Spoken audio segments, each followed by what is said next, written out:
You were inspired by a guy who had been celibate for 7 years as a monk. Yes.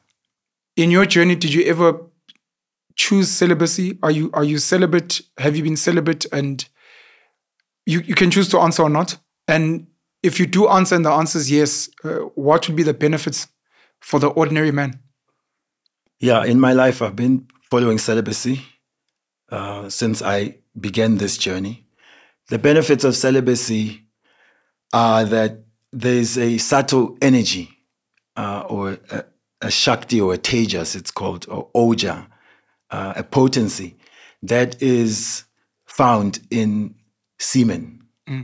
And when the semen is retained, then it nourishes the body, it nourishes the brain tissues. It allows one to have better memory and some enthusiasm on the spiritual level. And to make 1 drop of semen takes about 40 drops of blood. So the system is worked to produce this sort of element that carries life. Yo, because it carries life, bro. Yeah. And so when one is just losing it like that, you find that also in old age, they become senile very quickly.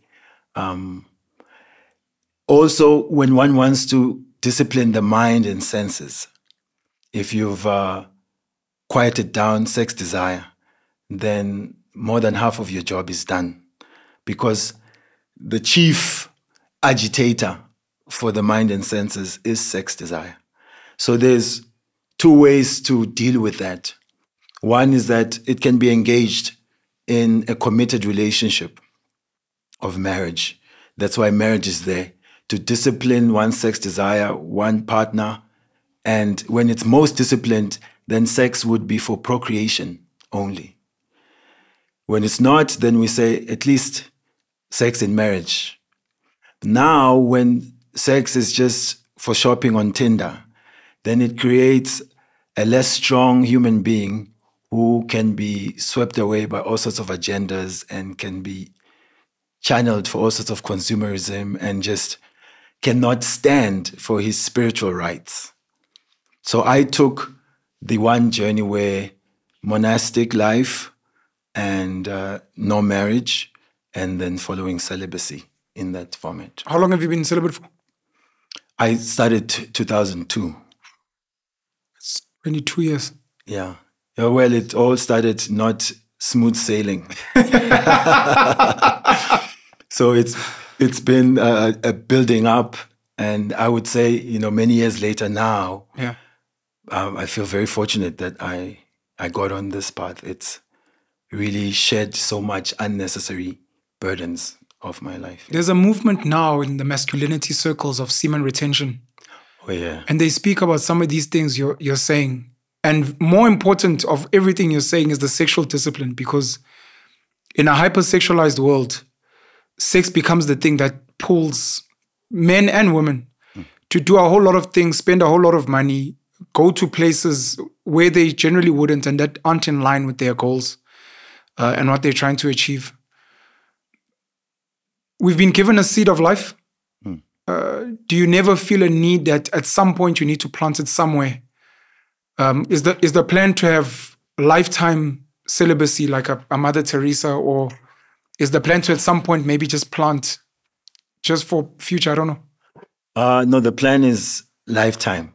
But what is the value really of planting 1 or 2 seeds and then your whole existence is limited to that one little household that you're mentoring or trying to take care of?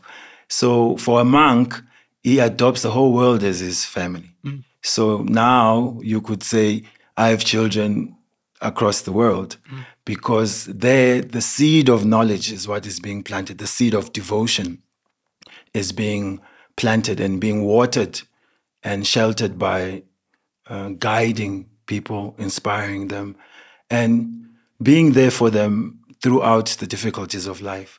So we don't expect people to become monks like this, and this is not what I'm advocating, because it is a highly specialized field. 1%, 2% maybe can do it.